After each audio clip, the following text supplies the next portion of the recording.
And we welcome foreign direct investment into New Zealand that really boosts and contributes to our productive economy, and that's a long-standing position.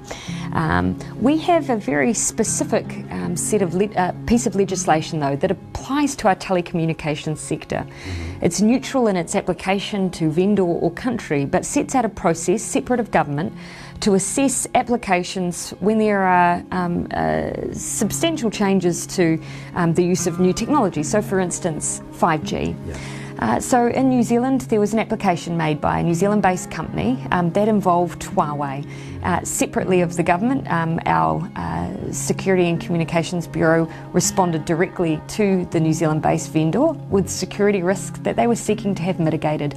And that's currently where the process sits. I've seen some suggestion that Huawei products have been banned in New Zealand. That's simply not the case. We already have Huawei products in New Zealand, and Huawei already operates in New Zealand.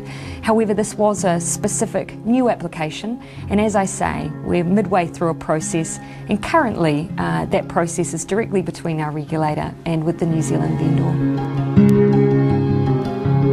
No. In fact, New Zealand stands very firmly and proudly on an independent foreign policy. Regardless of the views of others, our process is our own. Regardless of the position of others, New Zealand will determine its own activities in this space. New Zealand has not been pressured in that regard, but even regardless, it would make no difference. We determine our policy and our position on these matters.